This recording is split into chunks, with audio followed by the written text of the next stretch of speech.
안녕하세요. 자유교회 이진우 목사가 보내드리는 아침 묵상입니다. 오늘도 예수 그리스도의 향기를 내는 복된 하루가 되시길 바랍니다. 6월 17일 목요일 아침 묵상입니다. 오늘은 주의 사자가 빌립에게 말하여 라는 제목으로 사도행전 8장 26절로 31절 말씀 묵상합니다.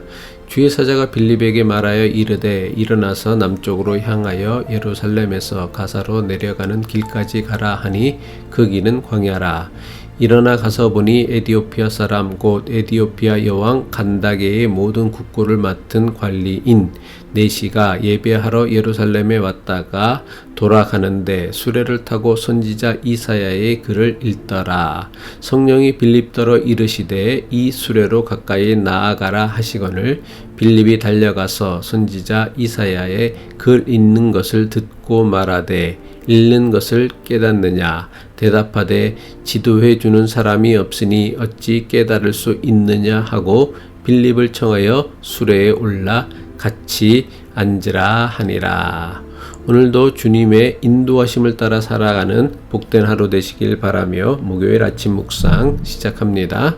사도행전은 하나님 나라와 예수 그리스도의 복음이 예루살렘에서부터 시작하여 온 유대와 사마리아와 땅끝까지 퍼져나가는 사건을 기록한 말씀입니다. 예루살렘에서는 예수님의 제자였던 12사도들이 복음을 전하여 최초의 교회인 예루살렘 교회가 탄생하였습니다. 예루살렘 교회가 선출한 7집사 가운데 하나였던 스데반은 산헤드린 법정에서 복음을 전하다 돌에 맞아 죽은 기독교 최초의 순교자가 되었습니다. 스데반의 순교를 시작으로 예루살렘 교회에 대한 대대적인 박해와 핍박이 시작되었습니다. 예루살렘 교회에 불어닥친 박해로 인해 사도들을 제외한 대다수 예루살렘 교인들은 박해를 피해 뿔뿔이 흩어지게 되었습니다. 예루살렘 교회의 7집사 가운데 하나였던 빌립은 유대인들이 무시하고 멸시하는 사마리아 지역을 찾아가 그곳 사람들에게 복음을 전했습니다. 빌립이 복음을 전할 때 하나님께서는 빌립을 통해 놀라운 표적과 이적이 나타나게 하셨습니다. 하나님의 능력을 경험한 사마리아 사람들은 빌립이 전하는 복음을 듣고는 예수님을 믿고 세례를 받았습니다. 빌립은 사마리아 성에서 많은 사람이 따르고 존경하는 매우 중요한 인물이 되었습니다. 이제 빌립은 사마리아 성에 머물러 있기만 하면 사마리아 사람들에게 존경을 받으며 동시에 유대교 지도자들의 박해를 피할 수 있었습니다. 유대인들은 사마리아 지역뿐만 아니라 사마리아 사람들조차 가까이 하지 않으려 하기에 사마리아 성에 있으면 빌립은 안전할 수 있었기 때문입니다. 그런데 주의 천사가 나타나더니 이제 겨우 안전한 터전을 얻은 빌립에게 사마리아 성을 떠나 아무도 없는 광야로 가라고 하십니다. 사도행전 8장 26절이죠. 주의 사자가 빌립에게 말하여 이르되 일어나서 남쪽으로 향하여 예루살렘에서 가사로 내려가는 길까지 가라 하니 그 길은 광야라.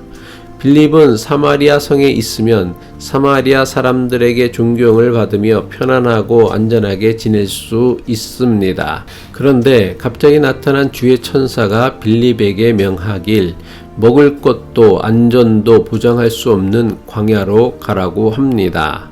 어떻게 해야 합니까? 일반적으로 사람은 자신이 하고 싶은 일은 기꺼이 자발적으로 하려고 하지만 마땅히 꼭 해야 할 일은 꺼리는 경향이 있습니다. 하고 싶은 일은 말 그대로 하고 싶은 것이기에 여기에는 특별한 결단이나 의지가 필요하지 않습니다. 그냥 내키는 대로 하기만 하면 되는 일입니다. 하지만 해야 할 일은 마땅히 해야 하는 일이 분명하지만 이것을 하기 위해선 반드시 사람의 결단과 의지가 있어야만 그것을 할 수 있습니다. 인생의 비극은 아무런 결단이나 의지가 필요하지 않은 내가 하고 싶은 일만 하며 살려고 하기에 생겨난다고 해도 조금도 지나치지 않습니다. 물론 사람은 하고 싶은 일도 하며 살아야 하지만 때론 원치 않아도 반드시 해야 할 일도 하며 살아야 합니다. 이 두 가지가 적절히 균형을 갖추어야 합니다.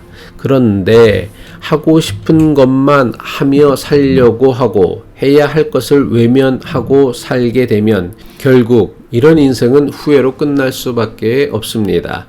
마땅히 또는 반드시 해야 할 것을 하는 데에는 결단과 의지가 따라야 하므로 하고 싶은 것을 하는 것보다 훨씬 어려울 수밖에 없습니다. 하지만 결단과 의지를 품고 마땅히 해야 할 것을 하기 시작하면 이런 결단과 의지는 마땅히 해야 할 또 다른 것으로 자연스럽게 이어지게 됩니다. 그리고 이런 과정이 반복하게 되면 사람은 내가 하고 싶은 것만 하며 살 때 얻는 즐거움과는 비교할 수도 없는 더 큰 인생의 가치와 의미를 깨닫고 기쁨을 얻을 수 있습니다. 인생의 참된 가치와 의미를 깨닫게 될 때 사람은 비로소 마땅히 또는 반드시 해야 할 것을 하는 것이 저는 부담이나 고통이 아니게 됩니다. 오히려 내가 하고 싶은 것만 하며 살 때보다 더 소중한 인생의 기쁨을 누리게 됩니다. 예수 그리스도를 믿고 따르는 신앙생활도 이와 같다고 생각합니다. 예수 그리스도를 믿고 따르는 기독교인이 된다는 것은 하고 싶은 것만을 하며 사는 인생에서 머물러 사는 것이 아닙니다.